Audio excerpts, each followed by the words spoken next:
రుచి అయిన భోజన పదార్థములను కలహముతో కూడి ఉండిన ఇంట నుండిట కంటే నెమ్మది కలిగి ఉండి వట్టి రొట్టె ముక్క తినుట మేలు. బుద్ధిగల దాసుడు సిగ్గు తెచ్చు కుమారుని మీద ఏలుబడి చేయును. అన్నదమ్ములతో పాటు వాడు పిత్రార్జితము పంచుకొనును. వెండికి మోస తగినది, బంగారమునకు కొలిమి తగినది హృదయ పరిశోధకుడు యెహోవాయే. చెడు నడవడి గలవాడు దోషపు మాటలు వినును. నాలుక హానికరమైన మాటలు పలుకుచుండగా అబద్ధికుడు చెవియొగ్గును. భేదలను వెక్కిరించువాడు వారి సృష్టికర్తను నిందించువాడు ఆపదను చూసి సంతోషించువాడు నిర్దోషిగా ఎంచబడడు. కుమారులు వృద్ధులకు కిరీటము, తండ్రులే కుమారులకు అలంకారము.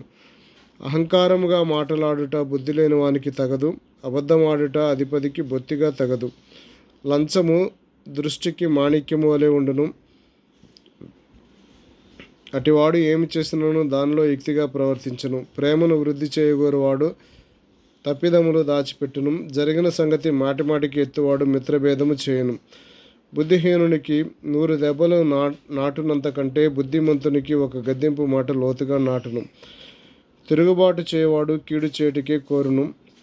అట్టి వాని వెంట క్రూర దూత పంపబడును. పిల్లలను పోగొట్టుకున్న ఎలుగుబంటిని ఎదుర్కొనవచ్చును గాని మూర్ఖపు పనులు చేయుచున్న మూర్ఖుని ఎదుర్కొనరాదు. మేలుకు ప్రతిగా కీడు చేయువాని ఇంట నుండి కీడు తొలగిపోదు.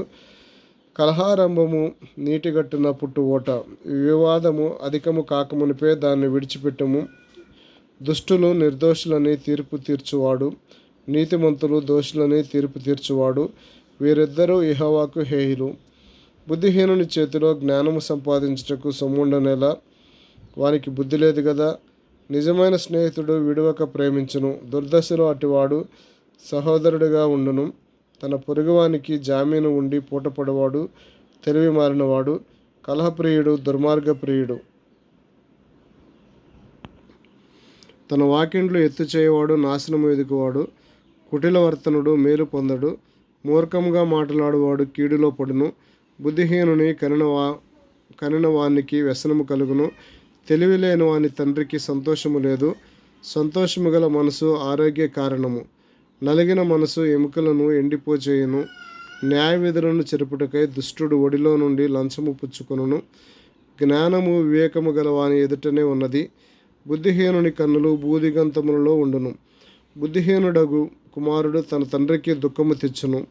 తన్ను కనిన దానికి అటివాడు ఆ బాధ కలగజేయును.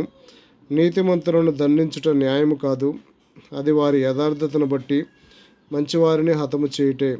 మితముగా మాట్లాడువాడు తెలివిగలవాడు, శాంతగుణము గలవాడు వివేకము గలవాడు. ఒకడు మూఢుడైనను మౌనముగా ఉండిన ఎడల జ్ఞాని అని ఎంచబడును. అటివాడు పెదవులు మూసుకొనగా వాడు వివేకి అని ఎంచబడును.